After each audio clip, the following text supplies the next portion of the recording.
नमस्कार दोस्तों, मैं विनय दुबे मुंबई से। पौराणिक काल में एक पारस पत्थर का उल्लेख आता है। हमारे हिंदू धर्म के ग्रंथों में, हमारे सनातन धर्मों में ग्रंथों में एक पत्थर है, पारस पत्थर, जिसका जिक्र हमेशा आता रहा है कि वो चीज़ अगर किसी को छू दे, पारस पत्थर अगर किसी को छू दे, किसी सामान को, वस्तु को या लोहे को, तो वो सोना हो जाता था।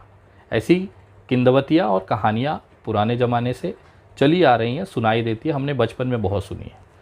आज उस पारस पत्थर की खोज हो गई भारत के अंदर। आपको सुन के आश्चर्य लग रहा होगा कि ये विनय दुबे आज किस मुद्दे पे बात कर रहा है। जी हाँ, मैं एकदम सही मुद्दे पे हूँ और ये जानकारी आप लोगों को बताना बहुत ज़रूरी था।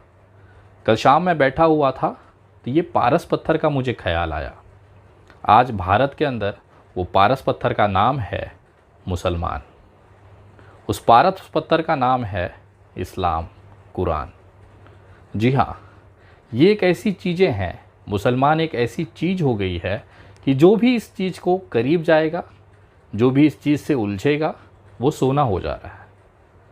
आपने देखा होगा गोधरा दंगों में जिस तरह से मुसलमानों का कत्ले आम किया गया, उसके बाद एक मुख्यमंत्री सीधे देश का प्रधानमंत्री हो जाता है, नरेंद्र दामोदर दास मोदी। जिस पार्टी में नरेंद्र दामोदर दास मोदी जी हैं, उस पार्टी का शायद ही कोई बंदा होगा जो इस मुसलमान शब्द से अछूता होगा, इस्लाम से अछूता होगा या कुरान से अछूता होगा। क्योंकि इनके लिए कुरान, इस्लाम और मुसलमान ऑक्सीजन से कम नहीं है। जिस तरह से हम ऑक्सीजन अंदर लेते हैं तो हम ज़िंदा रहते हैं, उसी तरह से देश में एक बड़ा तबका है जो बिना मुसलमानों के नाम लिए ज़िंदा रह ही नहीं सकता। और ये कौम इतनी सब्र और बरकत देती है कि एक रोड छाप गुंडा भी लोगों का हीरो बन जाता है। जिस तरह से कल दिल्ली में एक अपराधी जो इतना डरपोक था कि अपना घर बार छोड़कर भाग गया था, पहले सेशन कोर्ट में उसकी ज़मानत खारिज हुई, फिर हाई कोर्ट में मुंह के बल गिरा और वहाँ पर ज़मानत खारिज हुई। ये बंदे को लोगों ने कंधे पर बैठाकर पुलिस स्टेशन पहुँचाया। इतनी खूबसूरत तस्वीर भारत में हो ही नहीं सकती। लेकिन पता है वो आदमी को आखिर जेल क्यों जाना पड़ा? उसके पीछे भी एक शब्द था, मुसलमान। वहाँ पे जो नारे लगे थे वो किसके लिए लगे थे? मुसलमान। आज देश में एक बड़ा तबका मुसलमानों के नाम पर ज़िंदा है, उनकी भीख पे पल रहा है। अगर वो व्यक्ति मुसलमानों को गालियाँ ना दें, मुसलमानों को अपशब्द न कहें, तो शायद ही कोई कुत्ता, सड़क चलता हुआ खुजली वाला कुत्ता, इनको इज्जत दे। इन्होंने अपने लिए ज़िंदगी भर काम किया, लेकिन वो शोहरत, वो हैसियत हासिल न कर पाई। लेकिन जैसे ही उन्होंने मुसलमान शब्द का इस्तेमाल करना शुरू किया, वो आज हीरो बनकर घूम रहे हैं। बाकी सब तो छोड़ दीजिए, एक इंसान जो विदेशों में पढ़ाई किया, जो अच्छे संपन्न परिवार से है, इस्लाम ने उसे भी सन्यासी बनने पर मजबूर कर दिया। मैं बात कर रहा हूँ गाज़ियाबाद के उस दलाल, उस असामाजिक तत्व यति नरसिंहानंद सरस्वती की। ये व्यक्ति खुद कबूल कर रहा है कि केवल इस्लाम और मुसलमान के खातिर ये बंदा सन्यासी बन गया। सुनिए ज़रा। और सन्यासी भी मैं केवल इस्लाम के जिहाद से लड़ने के लिए बना हूं, वरना सन्यासी बनने का मेरा कोई उद्देश्य इस धरती पर नहीं था। ये तो ताकत है भारत में इस्लाम, कुरान और मुसलमानों की, कि जो भी व्यक्ति मुसलमानों को या तो गरिया दे या उनके साथ हो जाए, वो हीरा हो जाता है, सोना बन जाता है। जैसे पारस पत्थर होता है कि इस कौम को अगर आपने छू दिया तो आप हीरा बन जाओगे, सोना बन जाओगे। और यही शॉर्टकट आज पूरे देश में देखा जा रहा है।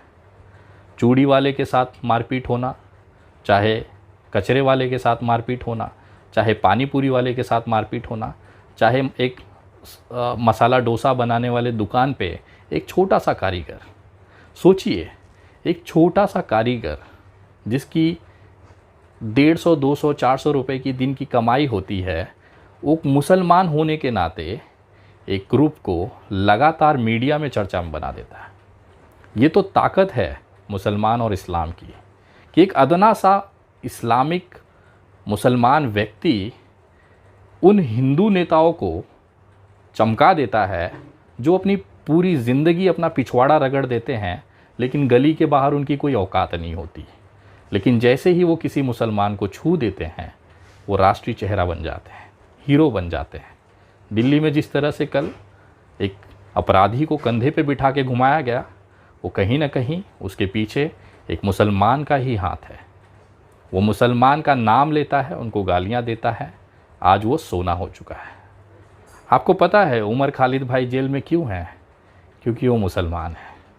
ऐसे तमाम लोग आज जेलों में बंद हैं क्योंकि वो मुसलमान है। कहीं ना कहीं ये इस्लाम और मुसलमान की ताकत दिखाती है इस देश के अंदर, इस भारत के अंदर। उनकी सुंदरता और उनकी सब्र दिखाती है। कितना सब झेलने के बाद भी ये कौम कभी शिकायत नहीं करती है, क्योंकि इनके कुरान में लिखा है कि सब्र रखिए, ऊपर वाला फैसला करेगा। तो कहीं ना कहीं मैं सलाम करता हूँ, सैल्यूट करता हूँ इस्लाम के मानने वालों को, हमारे देश के मुसलमानों को, कि आपकी फेंकी हुई भीख के टुकड़े पर आज इतने सारे लोग पल रहे हैं। अगर आप नहीं होते तो शायद इनको गली का कुत्ता भी ना पहचान रहा होता। एक अदना सा ठेले वाला, एक अदना सा पानी पूरी वाला भी कुछ लोगों को चमका कर हीरा बना देता है, सोना बना देता है। ये तो आप मुसलमानों की ताकत है। मैं सैल्यूट करता हूँ, मैं धन्यवाद करता हूँ कि आप हमारे देश में इसी तरह से ऐसे चमकाने के लिए, ऐसे सोने बनाने के लिए आप बने रहें। लेकिन ऊपर वाला आपके साथ हमेशा है। हम जैसे हिंदू भाई, सनातनी भाई आप लोगों के साथ हमेशा है। चाहे कितना भी कष्ट आए, चाहे कितनी भी तकलीफ़ें दी जाए, हम कभी भी आपका साथ नहीं छोड़ेंगे। क्योंकि लोगों के आंखें बंद करने से अंधेरा नहीं होता। और ये जो चीज़ें लोग आज मुसलमानों को मारपीट कर रहे हैं, लिंचिंग कर रहे हैं, उनको गालियां दे रहे हैं, इसका फ़ैसला बहुत जल्द ऊपर वाला करेगा। क्योंकि इनके नहीं चाहने से सूर्योदय नहीं होगा, ऐसा नहीं है। आज अंधेरा है, भोर हो चुकी है, अगले कुछ पलों में सूर्योदय होगा। ये चाहे कितना भी अपना पिछवाड़ा रगड़ लें, ये भारत में सूर्योदय होने से नहीं रोक सकते।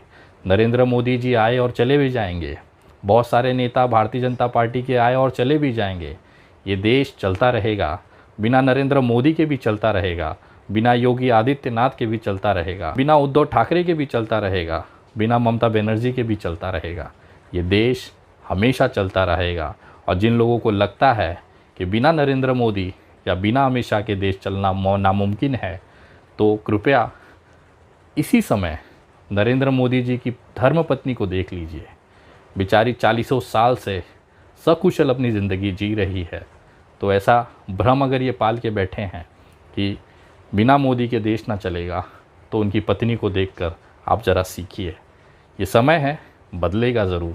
और इस्लाम, मुसलमान और कुरान को ख़त्म करने वाले कितने ही आए और चले गए।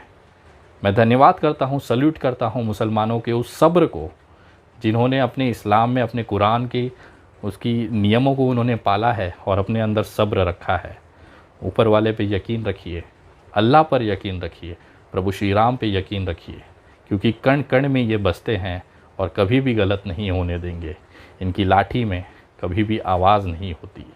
सबका फल यहीं पे मिलेगा।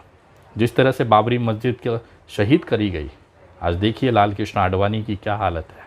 मैं भगवान से दुआ करूँगा हमेशा नरेंद्र मोदी जी को भगवान लंबी उम्र दे, ताकि वो अपने आँखों से इस देश में जो नफ़रत इन्होंने बोया है उसकी खेप समाप्त होते और अपनी दुर्गति होते वो ज़रूर देखे, जैसे लाल कृष्ण आडवाणी देख रहे हैं।